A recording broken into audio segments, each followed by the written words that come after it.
You were smart. I like literally just made it. I was like, I need my space. And I'm gonna take this back for some positivity.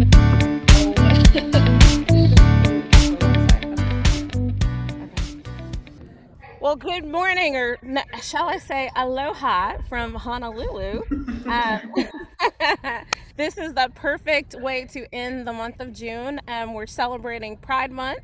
We're celebrating the sun and just a great season to get to know people and make new connections as we get ready to go into the fall in a couple of months. Callie, what's going on your end there in Arkansas? Just trying to stay cool and trying to stay dry.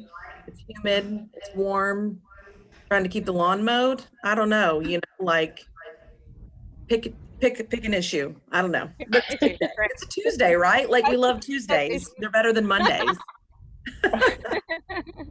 Well, okay, let's go ahead and jump in. It's been a while. We miss seeing everybody. We miss our conversations that we have at Women Gather. It was a great event at Gather Table at the beginning of the month, and this is the perfect conversation to close out the month of June. So again, as I said earlier, it is Pride Month. And for those of you who don't know why we celebrate Pride Month, I did a little research. And so make sure you share this with your kids and your family members so we always know why we celebrate different months. Pride Month was initially inspired by the 1969 Stonewall Uprising and works to achieve equal justice and opportunities for the LGBTQ community. Pride Month is an entire month dedicated to the uplifting of LGBTQ voices, the celebration of culture, and the support of LGBTQ rights. Today, we are joined with members of our Women Gather community who've agreed to share their experiences with us. So, go grab your coffee, go grab your tea, tag a couple of friends, and let's dive into the conversation. And with that, I'm going to introduce our panelists today. We're going to start with Blair and Brooke, and then Corey and Nick. Ladies, will you each take a moment to introduce yourselves? Brooke, you want to go first? Sure. Hi, I'm Brooke Wallace, and I am Blair's sister-in-law, and I'm just very happy to be here today and a member of this community. And I am Blair Wallace, and Brooke is my sister-in-law, and she's the most wonderful ally I could ever have. I am a proud lesbian in this community, and she has been my rock and has, I mean, literally since day one, been with me. So it's great to be here and be a part of this conversation. Corey. My name is Corey Jackson, and I am a parent of a queer youth, and I am just her biggest advocate and her biggest fan, and so I'm here. Thank you. And Nick. I am Nick. I thought I was a really good ally for a really long time. Turns out not an ally, actually super gay. So now I'm here as myself. Well, I think each of us have very unique stories, and I'm really excited to hear them. And again, I thank you all for being here. I think it's a little interesting, no matter where you are in life, living in the Bible Belt. And so I think it takes a degree of vulnerability and maturity to just even want to come and have a conversation, because you never know when you're being judged. But I hope that whether you're Black, whether you're a lesbian, whether you're Asian, whether you are able-bodied or disabled, there's just so much that goes into just being who you are. And I think it says a lot about people who are willing to come forth and just talk and inspire others, and encourage and motivate others. So with that, let's dive into our questions. The question number one for today is, please describe your family dynamic and include any challenges as well as triumphs that you have endured as a result of just your family dynamic. Who's going first here, or is it just go first? Okay? Well, so I think my story is a little bit different than a lot. I've been super blessed. My parents have, and I know this isn't everyone's experience, but we're very supportive. My family, like I said, everyone has been really supportive. So it's been wonderful for me, but I've also had a lot of really good friends that have had a different story. And so that's very, I always try to lean on them and like say, hey, we're here for you. You can talk. And oh, hey, sorry. Like I said, I'm in a restaurant right now and somebody just walked in.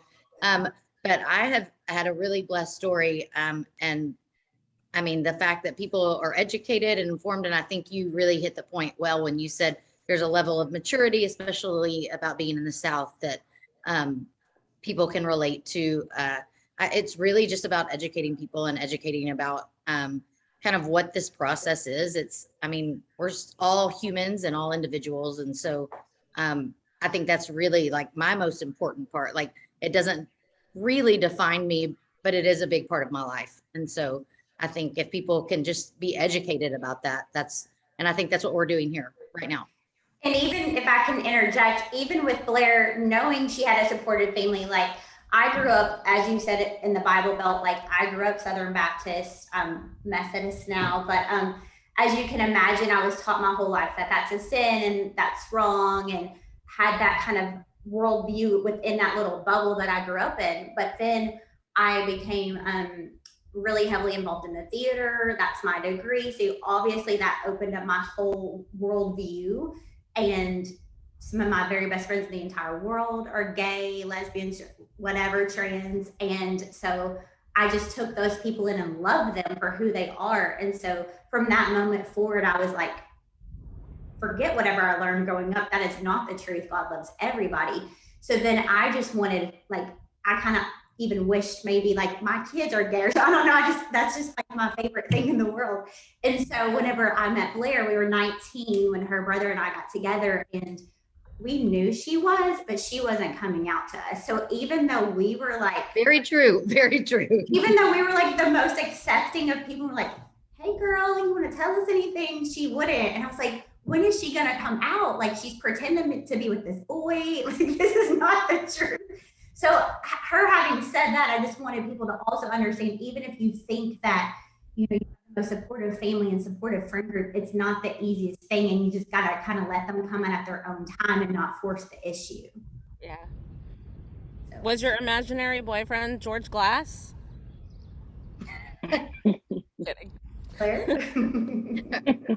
Are we talking? Are we asking me? Or, I'm sorry, I just I was asking you from the Brady Bunch. You remember that?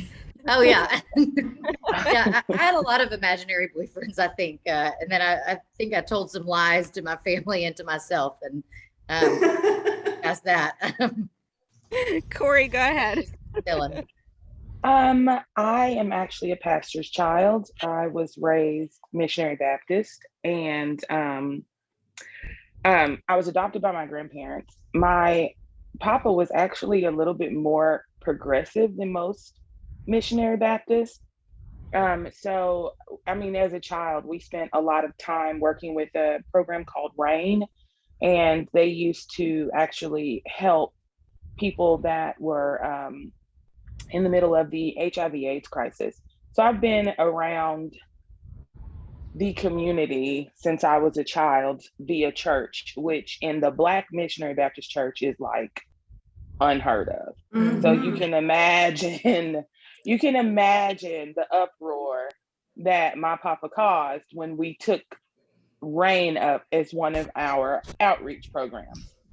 But anyway, so I was kind of in a way indoctrinated into into being open to the people that are in this community and seeing them as people and seeing them as people that are worthy of the same amount of love and respect and acceptance that I am.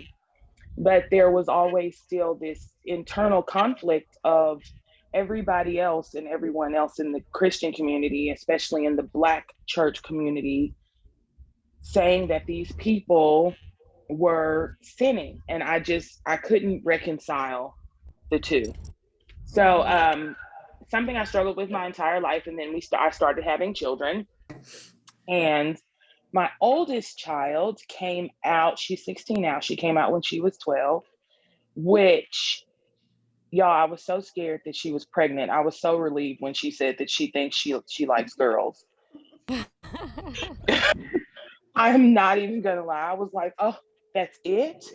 Girl, you didn't have to say anything. You could have just brought whoever it was home and I would have made him a sandwich. Like, who cares? So That's trying to, I mean, I'm just saying, so, but trying to find a space, because I am a follower of Christ, and I do believe in him as the savior, and trying to find a space that is safe for my child to be able to experience our faith. Because she joined our faith on her own at 7. And so trying to figure that out has been, gosh, and it takes a completely different, I don't know, well, maybe all I can speak from is as a parent, because I'm a cisgender heterosexual female. That's all I know. All I know is it's easy for me in church, but it's like horrible for my kid in church. Yeah. And so trying to find a place where she gets to freely be who she is and also freely be a Christian has been very difficult. You can come to my church anytime. We'll welcome her. What church? Pulaski Heights United Methodist. Y'all's church was actually on a list of recommendations. Yeah, we are going down a list. Well, we even have leadership within our church that is in the heterosexual community. So we and several churches are like, well, you can come, but you can't be a leader position. Well, that's not right. And those are the churches that my baby will not go to, because if you can be saved, you can lead in the faith. And if you can't, then that church is not for us. That's right. Well, I will take her in there under my little wing. Okay. So I was married to a man for, I think we're married 12 years. I don't know. And I was raised in an affirming environment. My parents are both, I call them liberal hippies. But I met a funny guy at 18 and was married by 21, and he was nice and funny and not hard to get along with. But marriage was never good, because if you're deeply in the closet, doesn't go great. So like, I don't know, 3 years ago or so, I came out to him, and we continued to try to stay married. We even moved to Brooklyn for almost a year.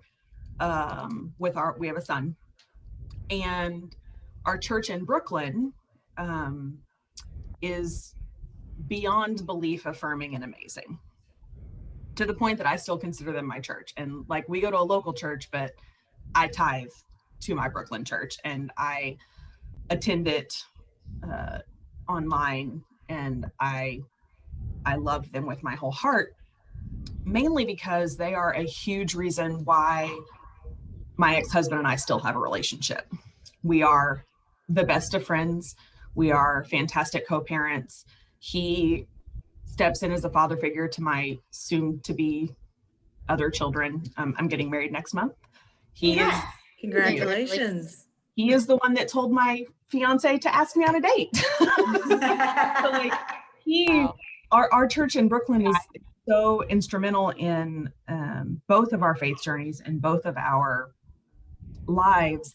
And then we're both from affirming backgrounds. And then there's my fiance, who is raised Southern Baptist, and her family is our biggest hurdle, because you can try to continue to create relationships and build relationships, but when people hurt you repeatedly for who you are, that's really, really hard.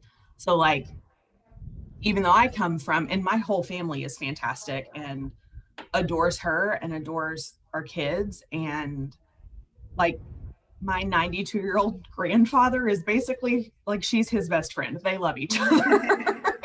But but we can't spend time with her family as much. We have to really create a boundary there, and they view their faith in that realm, and we don't. And we're the same with as Corey. Like, we're not taking our kids to a church that would not accept us as our whole selves. I don't believe that that's a healthy thing to do for anybody. And luckily we go to Lakewood Methodist. I used to go to Pulaski Heights. Lakewood is another church on my list. Really, really lovely. I think I live down the street from that church and have been thinking about going there. Well, come visit. We really do love Lakewood, and it's a fantastic, like, the children's program is just really small and quaint, and our kids love their people there. So yeah, that's me. I co-parent with my ex-husband, and I'm getting married, and after I get married, I'm adopting her 2 kids. So that's our Yay. family. Oh, Congratulations. Thank you. One big happy. Yeah. Well, I'll go ahead and get started with our next question, and that is, what would you say are some common misconceptions that people have about either you, your lifestyle, your loved ones, and then what do you do to address those? How do you either combat those or handle those when they come about? What is it that you're saying when you have those misconceptions put in front of you? I think the biggest one for me is a lot of people believe that I'm sinning constantly, that I have lost my faith, and that I'm like not religious, not faithful, don't believe in God. All of that, when in reality, since embracing my queerness and embracing myself as who I am, I've grown immensely closer to God. And my relationship with God is a much like more meaningful and closer, I guess. And I am like a huge theology nerd. Like, I have bookshelves. Okay, I'm a giant nerd. I love that. Me It is too. my most favorite thing to talk about, and I could talk about it for entirely too long. But being open about that and telling people like, no, this is where my faith journey went, and here's 47 book recommendations for it. But I also refuse to do that with people who are not in my life. So I have a boundary that if you are not part of my life, I don't care what you think about me. Don't waste your energy. I'm not going to waste my energy and my time. I have too many. I other 100% agree with everything you just said. Like that, like truly, like I was thinking about my answer, but I'm just gonna like follow your, I mean, like I 100% agree. If you have a problem, like, then it's fine. Like, I don't care. Like, move on. Like, you don't need to be a part of my life. Absolutely. Or mine. Or sister. Yes. Yeah. I think a misconception, like what Nick said, is that there's this misconception that, you know, they are constantly living in this sinful, you know what I'm saying, awful type of world.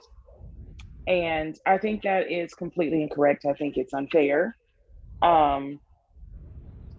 One of the sermons I think that turned me from my home church now was that our pastor was talking about how simple it is for, you know, people to be lovers, men to be lovers of men and all this other stuff. And he sealed it with, Jesus is always waiting, turn away from your sin. Well, first of all, how can they turn away from something that happens organically and naturally occurring? Like, it is naturally occurring for me to like only men. I did not try to do this. Nobody taught me this. I didn't pick this up anywhere. I didn't have to soul search to figure this out. It was like, I'm 7. Boy, he's cute. And it went from there, right? You know?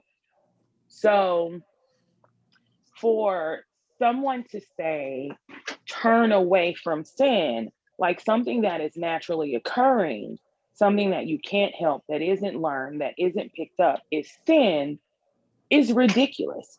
because you can't turn away from a part of who you are. And being that God created them, how can you turn away from how God created you? Especially if, guess what?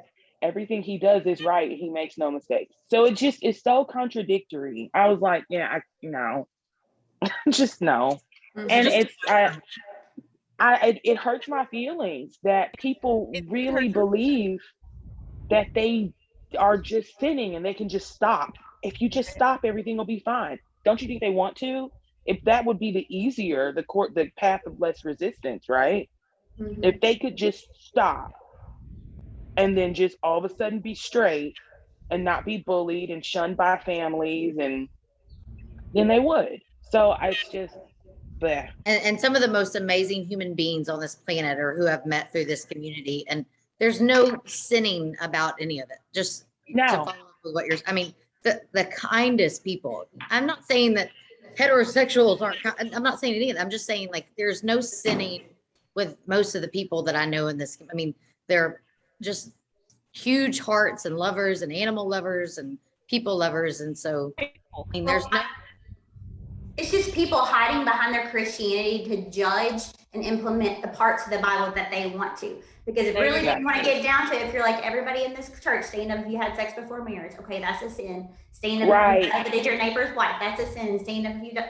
It's just they want to pick out what's important to them, what they feel inside their own heart. Well, everybody's different. And how is it affecting your life if so-and-so wants to be in love with somebody else? That is not affecting you, so mind your business. Yeah. You know, honestly, yeah, go ahead. Everybody who wears polyester and eats shellfish are sinning. So let's just right.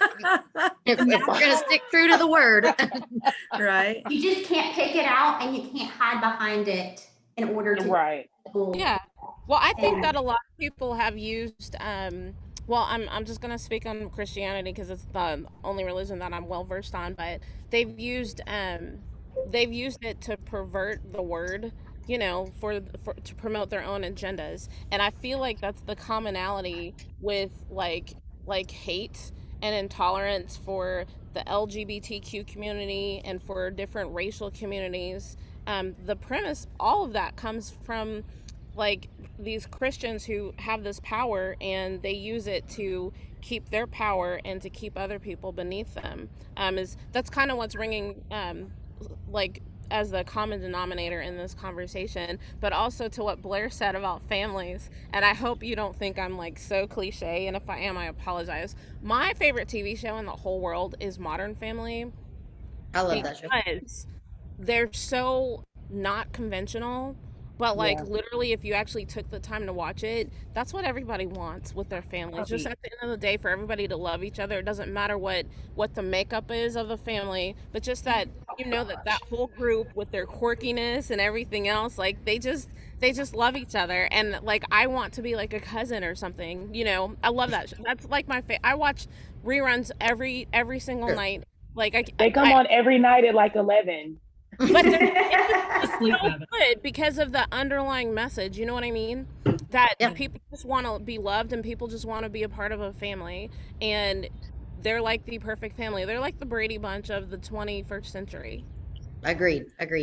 Yeah. Well, and I actually have a question that maybe you guys can help me out with. So I recently got into a conversation with my mother, who I love dearly, but she tends to take this very like hippie approach, just love everybody and they'll love you back and we'll all be happy. I have a very dear cousin who just moved from California to Arkansas, and she's living with her parents. And she's a lesbian, and she is obviously, like, I don't know how to describe it. She's this like huge zest for life and adventure. And so she's been asking a lot of us to go on hikes. Well, I can't keep up. I get exhausted, but she go. And my mom's like, well, why isn't she asking anybody else to go? And why didn't she invite anybody to her, you know, her birthday party except for you? And I said, well, Mom, it's because she doesn't feel comfortable with a lot of our family. And like, well, why wouldn't she feel that? And I said, well, I was trying to explain to her, I was like, as a cis heterosexual woman, you know, like we can't necessarily identify with what she's going through. Just, you know, she keeps saying over and over again that, well, that's in her head. She just thinks that we don't approve of, she just thinks that we don't like her. And so I'm having a very hard time talking to my family about and being an ally for my cousin as to why she feels uncomfortable with our family, even though they love her, they want to be around her, they want her to have good things. So how would you recommend somebody being able to talk to their family about why they're feeling this way and why it's not okay to sort of like whitewash it out, you know? Well, again, my fiance's family is not in any way, shape, or form accepting, but they constantly are like, well, we love you, to her. But their love is conditional. And you can say that you love someone as much as until you're blue in the face, but if you're not actually showing that, then I'm not going to feel it. She's not going to feel it. It doesn't, like, they're going to have to step out of, like, I don't know how to tell them to do this because I fight it constantly, but they need to figure out how to step out of their comfort zone and to actually show love in physical, actual ways instead of just saying the words. Like, the words don't mean anything to your cousin. They don't mean anything to her. You have to actually have that. I regularly send my daughter to my future in-laws house with a shirt that says "Love is an action," to just because I'm bad like that and want them to keep putting that in their head. Like, it's not just your words that matter, your actions matter significantly. And so finding a way to explain to them, like, maybe you need to ask her to lunch and tell her to her face, like, idea. I love you, and how can I support you in that? And listen, because they talk about different love languages, but usually people ascribe that to like romantic love. There's love languages that apply to just relational love. And what you may think is your form of loving someone, you know, could be hurting someone. But if you were going to have a conversation with them and you genuinely want to love them, you've got to show up willing to listen, willing to learn, willing to correct yourself, and willing to continue to want to learn and keep getting it right and accepting that you might make mistakes, but to stay the course. Because anybody can show up to lunch and be like, I love you, you know, and then turn around and say what you're doing is terrible and you're gonna go to hell. I'm not gay, but I did have 2 of my kids out of wedlock, and my dad asked me when I told him I was pregnant with my second child, why did I go to church? And that made me feel like I wasn't worthy of God because I was pregnant with the second child.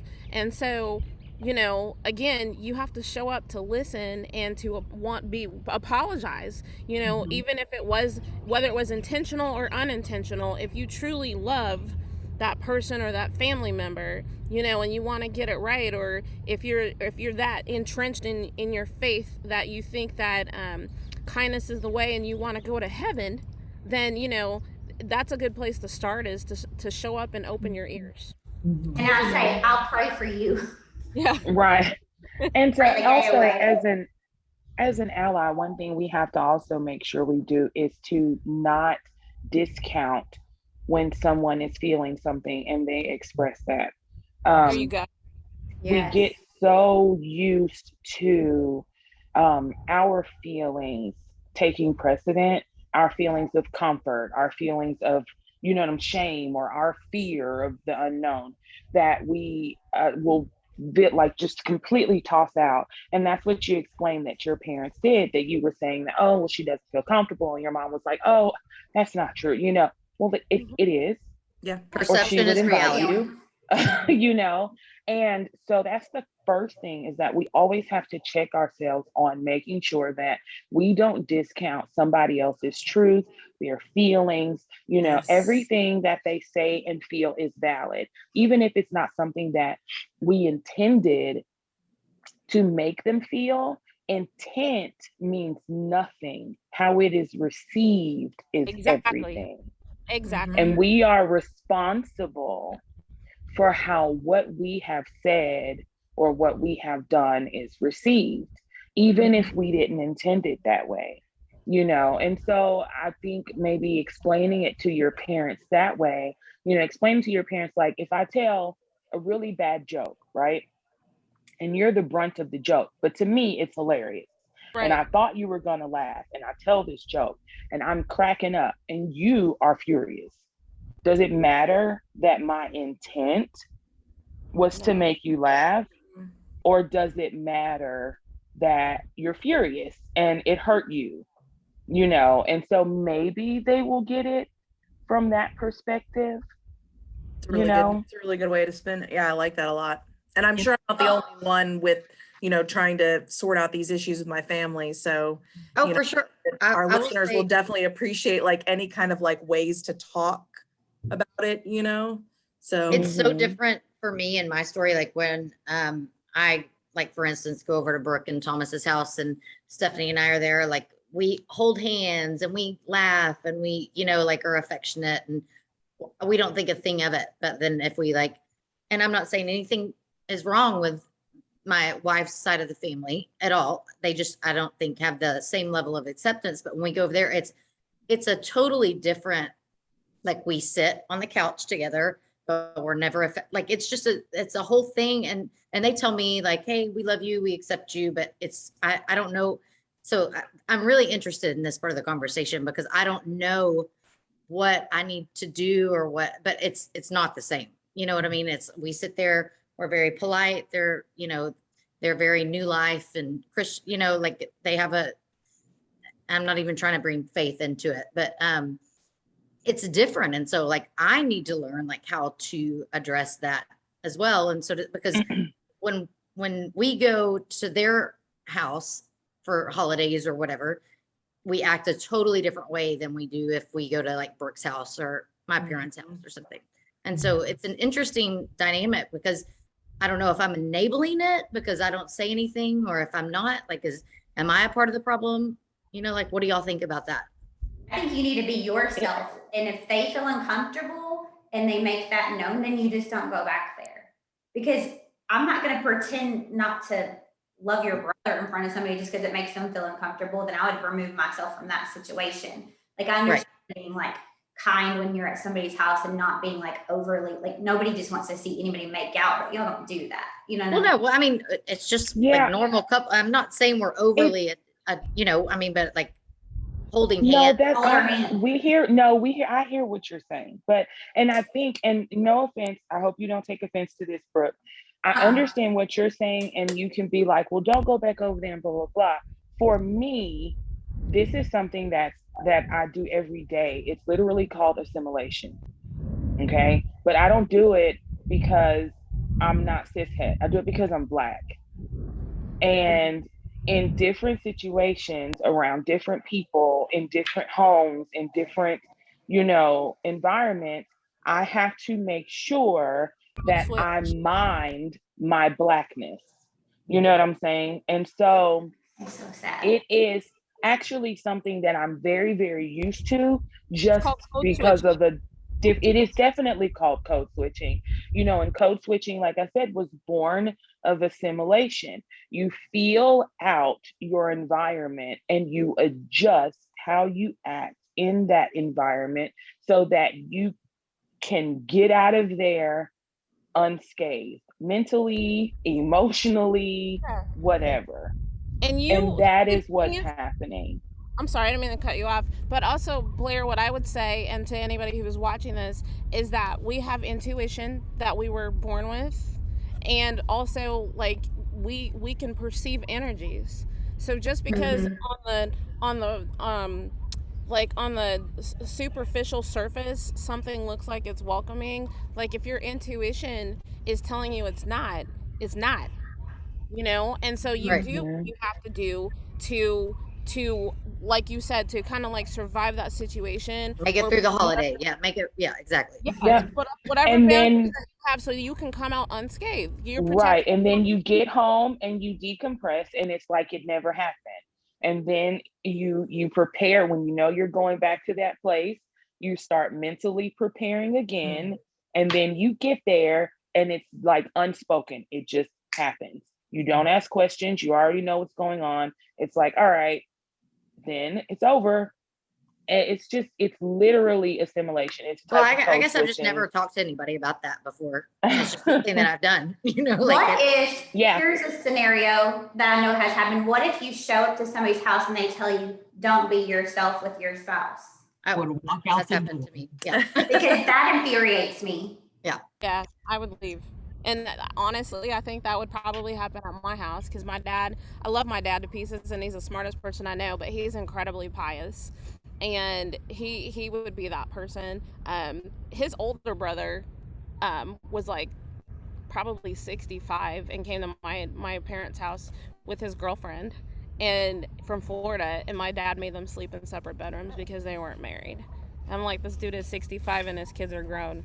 God, So, dog it. but I also feel like sometimes I it's mean, you are not stopping anything from happening that has not already. No. Come on. then the lesson to my parents, my dad should have been, these people don't want to come visit you anymore because you put these parameters on, like, you gave them a script on how they had to act according to what your idea was of like perfect people. And so when you end up with an empty house and you're lonely, that's on you. But anyways, I digress. I'm gonna really briefly, let's take a minute or two because we've already covered this one, so we can jump into some meatier questions. Nick, I was gonna ask you, and actually it's kind of both for Nick and Corey, as parents.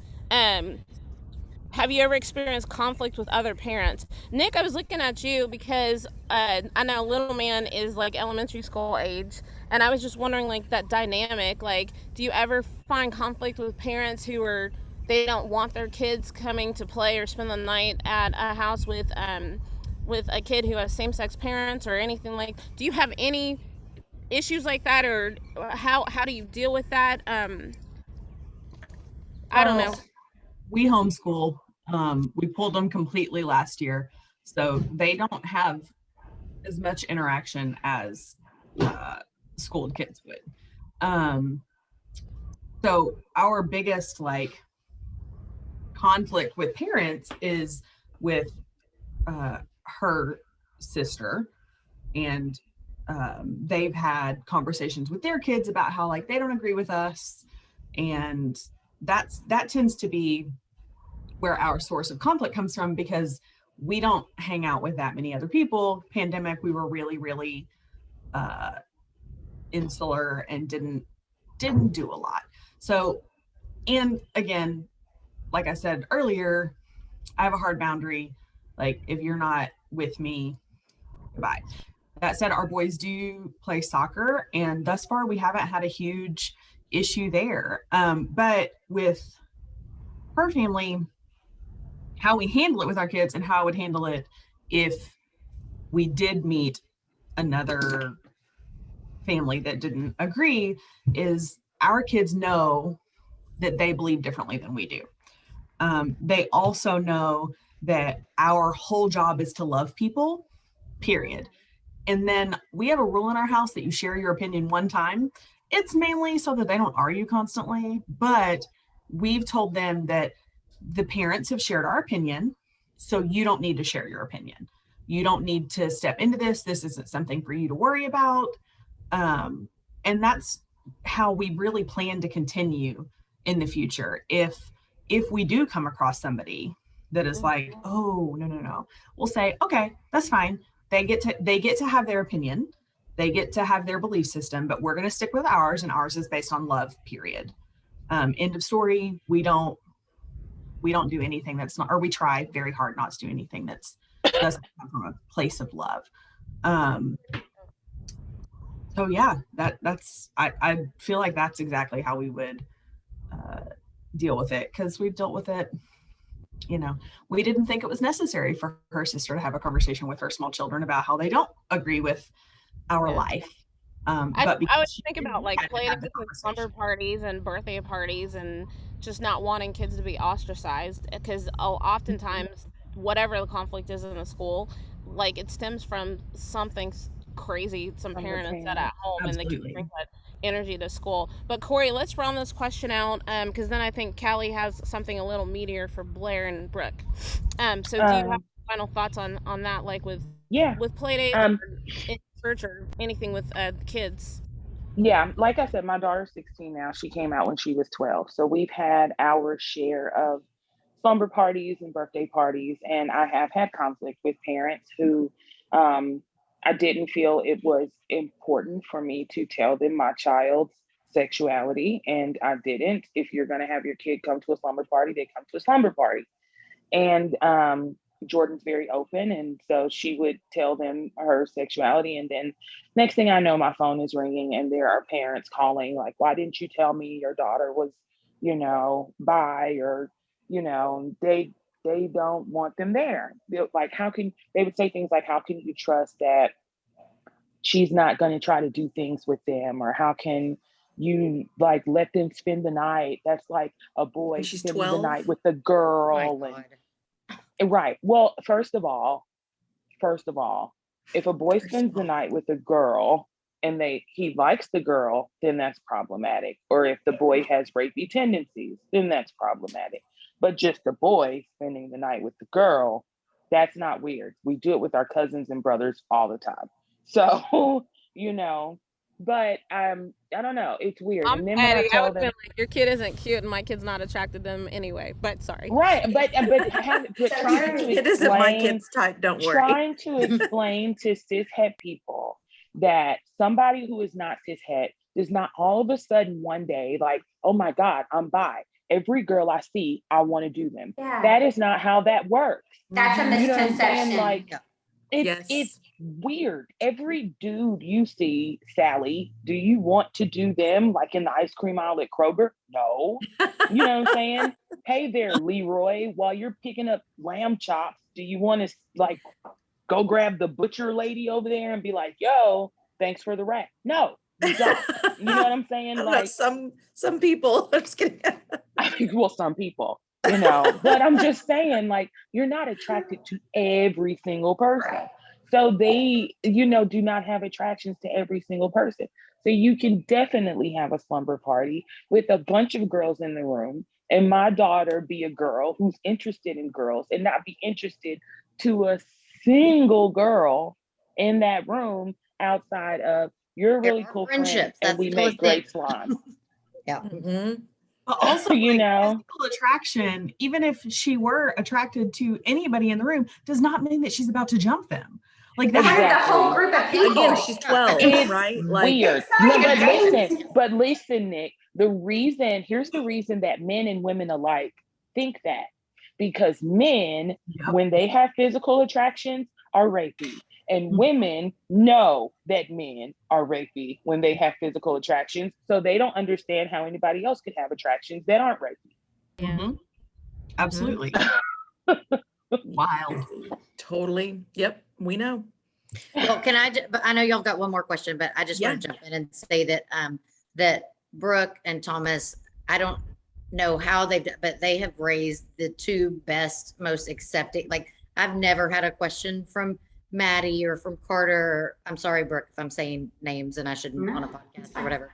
But like, they are the two coolest freaking kids. They call me Aunt B, and they call my wife Aunt Stephanie. I mean, like, it really is how you raise them, and I couldn't commend them better. Like, they've done such a great job. So I'm just giving them a shout. I think there's I don't know something what that y'all did and what y'all said, but like, holy Lord. Y'all there's raised some something good to be kids. said, and I know I have another question to get to, but I've been doing a lot of research on implicit versus explicit bias. Kids are not born thinking that one thing is right or one thing is another. It's cultural assimilation, it's cultural impressions that we put on them. And so I'm a firm believer is if you are making your child, if you're exposing your child to all of these different things and things that maybe the society wouldn't consider, mainstream or whatever, but you're exposing them to people, then they're not going to grow up thinking that there's anything different about anybody. I mean, I work in the disability community, and we're constantly asking people to send their, what we would call typical children, to our preschool so that they can develop those skills of just being around kids in wheelchairs with disabilities, And so I think it's all in how you start really early. Are your books including them, the way you talk, the way you are, addressing somebody? I don't know. I think that there's something so interesting about implicit bias that we have a lot of learning to do as Yes. parents and as a culture when we're around kids, you know? I agree. Okay, so the next question, and this, you know, for anybody that's going to be listening that has any kind of control over this or owns a company, what can workplaces do to be more accommodating, inclusive, and respectful to the LGBTQ plus community? I know there's a lot of DEI efforts when it comes to gender and race, you know, but what can workplaces do to be more accommodating and welcoming to LGBTQ plus community? Well, I, as y'all know, own Chabachi, which is a restaurant. It's a small little thing, we're not some big corporation. And like I said, I really don't have any kind of sob story. I've really had a great and respectful upbringing. I mean, I guess just be aware of pronouns. I know that's really specific to some people, but I mean, we just don't make it a thing. I don't ask, it's people know that I'm gay, but we don't have to talk about it all the time. And, I mean, we just really kind of, what we've been talking about this whole time, it's just love, be yourself, be whoever. I'm sure that there's a lot of corporations that, need to put things in practice. But for me personally, I mean, we just if you're a good hire, you're a good hire, and we will be respectful to what you want to do and or who you want to be and who you choose to be. And I mean, that's really all we're about, is about love and respectful and not question. It doesn't define you, you are who you are. There probably is better answers for larger corporations, but for us, it's just come in and be yourself, and we will accept you. Or and Chabachi, because their food is the bomb. It is. I think how you present yourself to the world to make people feel, just like Corey, with church, you see the churches that say God loves everyone welcome, putting things out there that people know I'm welcome here. I don't even have to ask questions. I don't have to think about, I don't have to worry about walking in and feeling are they going to know I'm Black? Are they going to know I'm gay? Are they going to know I'm whatever? Obviously, I work at the Arkansas Times. Obviously, everybody knows because we put it out there. Look at this plug. And I'm also the publisher of Savvy Kids, and I did talk to your kids about racism. So I love it. Is that out right now? This was last year, July of 2020. Okay. But I try to do things as a publisher that I know are hot topics where people don't have to ask for the information. We just give it to them, and we present ourselves to the world in a way that everybody knows that they're welcome here. Whether you want to come work for us or just read us or whatever. We have Black people on our team. We have, I'm sure some gay people, who knows? But I'm not out anybody. But all I'm saying is I think that if you present yourself in a way to the world where people don't have to ask questions, they just know inherently they're welcome, then that's always kind. There you go. Yeah. I own a salon, and I don't know. I think anybody who comes in contact with me knows they can come to the salon unless they're weird. I mean, and just saying, if you're weird and give me weird vibes, don't come to the salon. But if you're not weird, by the way, come to the salon. You know what I'm saying? And honestly, some weird is acceptable. I'm a little weird, so some weird is acceptable. But the weird, don't come.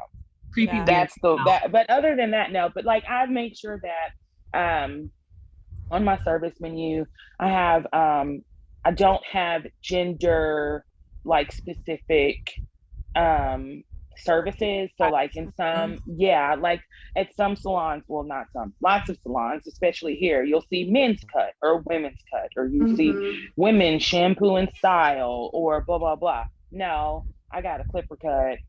I got a haircut and a blowout. I have a shampoo and style or whatever, because hair doesn't have a gender. It's stupid. Anybody can get a great phrase. A clipper cut. Anybody can get a blowout. Anybody can get a press and curl. What are we doing? And it's just really that ingrained exclusionary practice that has been passed down. Like if you get clippers, that's dude stuff. And that's not the truth. So I made sure to do away with all of that. And like I said, as long as you're not weird, you just come. That's it. There you go. Yeah, your pricing list makes me think Jonathan Van Ness has better hair than any of us. So Girl, yes. charge him for like a male cut and wash, like, you know. Right. I wish. Okay. I wish now. Normalizing pronouns is like such a big deal. But I said we dropped our kids off at camp this week, and I noticed that their counselor had his pronouns on his name tag. And I was just like, oh my gosh, we're sending them to a safe camp. Like they're going to be okay. They know their pronouns are a thing. It made me feel really good. I will say at my work, my email signature has my pronouns on it, but then I also put why do I have pronouns, That's and smart. it's a link so that anybody that looks at it can click on it and kind of Well, that's understand smart. why, and Smart. hopefully do the same thing. Mm-hmm. So Yeah, with that, I'm gonna start. again, when we opened this, we talked about the fact that June is Pride Month. Do any of you all do anything to celebrate Pride Month? So in Central Arkansas, like our Pride is October. So Yes. like our actual Pride event this year is October 16th. So like my family will be there, and we go every year except obviously last year. What Huh? what can you expect to, like, when one attends? Well, I made Pride Salvati. There you Right. go. That's cool. there's I always need one. Will you save me one, Yes, please? of course. Yep. we want one. Parades. You go to the parade. Parades, there's always like a family section. Drag queen story time is fantastic. That's Like, Oh you've totally yeah. seen a fairly safe drag show. It's all Fairly safe. at least here it's all family friendly. World Pride in New York in 2019 was not as family friendly, but we still had a blast. As far as Pride Month's concerned, with like diversifying our books are very diverse, but we do try to up what we read and what we talk about with our littles. We have 2 8-year-olds and a 6-year-old, but they're pretty in it in general. But that's kind of how we do Pride Month. Okay. I was just gonna show Blair. I need an upgrade. Can you see that? Oh, I that's do just a see black that. one. Oh, So save me one of those, please. I got you, girl. I got you. Okay. how about you? That's Open up- awesome. What about Corey or Brooke or Blair? What do you all do to celebrate either June Pride Month or Arkansas's October Pride Month? That's something new I just learned right now. I don't know, Callie, if you knew that for October. I Um, knew that. Well, I guess I got to get on the ball, huh? For the October thing, because I'm like you. I'm so busy. My head is down with food and wine all the time. My stickers. I mean, we of course celebrate everybody. We've been giving these little Pride Month stickers out to everybody that comes in. I don't know if y'all have got any advice for me. I'm happy to hear if there's something y'all think I could be doing. You need a pride drink special. A pride This was drink? last week. Ooh. Last week. Mhm. All right, Rainbow Brooke, martini. you're in charge of making that, okay? And then I'll put it out. I'll be your taste tester. You're the taste tester? Okay, got it. Yeah. I can definitely help Adora with It'd be that like part. the Stonewall cocktail series or something. Yes. Oh, Heard. yeah. You do a flight. A And then rainbow. we have the opportunity to tell people what that is. Yeah. Yes. There we go. Okay, we're making moves. So We're making I'm progress. all about themed cocktails. I'm with Nick, and we do October for Pride. We do, and the Arkansas Times usually has like a car, and we ride in it. We have tutus. We have our rainbow tutus and our wigs, and my daughter really gets into that dress up. That's very cool. That is. And then very I cool. usually carry my sign that says "God loves everybody," because My then you God. have the people with the bullhorns do. telling you you're sinning and stuff. So I think You know what I have always wanted to do? I saw it a couple years ago. Like there's it might be the I don't know if it's the Pride like walk or march or whatever, but like I saw in New York that there were parents that were like Yeah. they would just give hugs to Free people. I'm gonna do it. My I aunt wanted will do that. Mhm.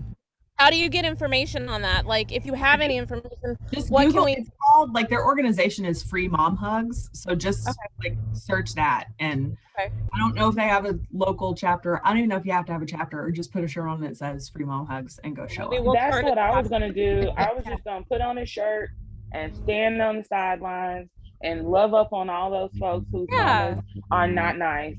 And I was gonna try to give them cookies too. I don't know. Cookies make Love things it. better.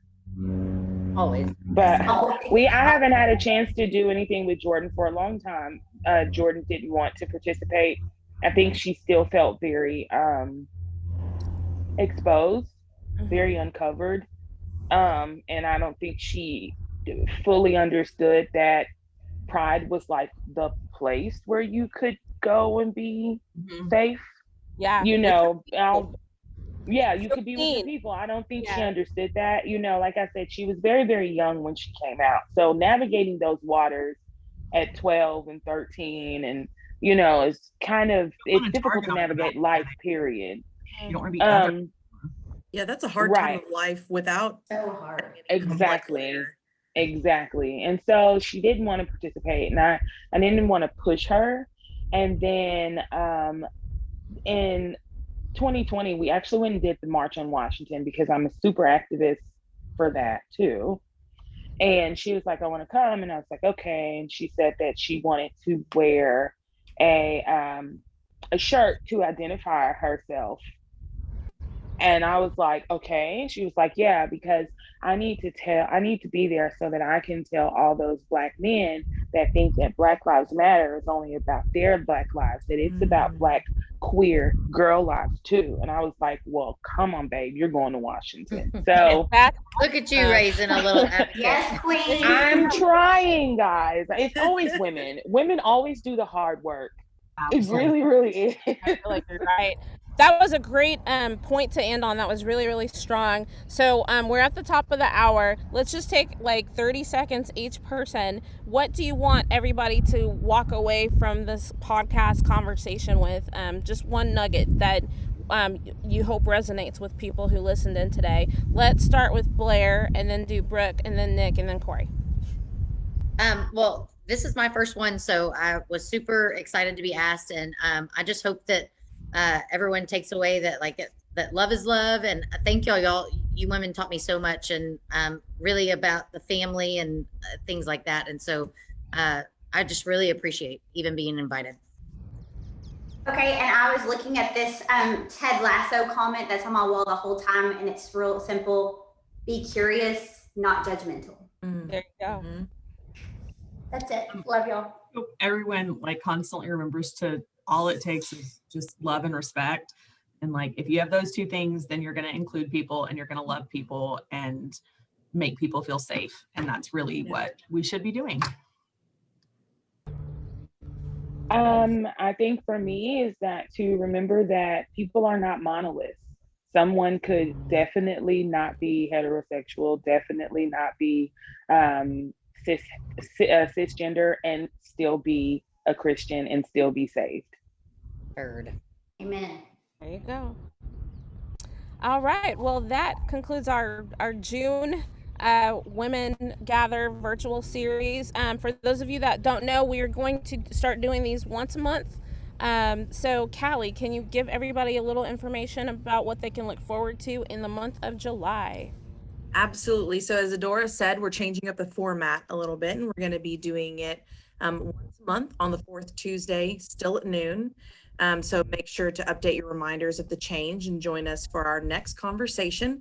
It's going to be a heavy one, but definitely something that we need to talk about, and that's coping with grief and loss. So I know that all of us have gone through a period of grief, and all of us have lost somebody near and dear to us, especially probably within the last year. Last year has been hard.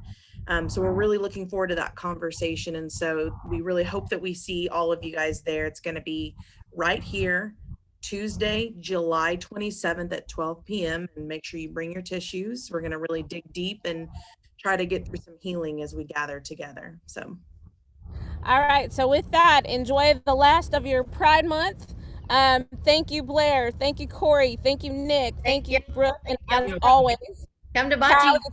you. Go eat at Chowbachi. Their food is the bomb. And I am about to go and get on the beach and enjoy some of this Hawaiian sand. So you all in Arkansas and everyone else that's listening around the company, thanks for joining us today. And we will see you on July 27th. Take care.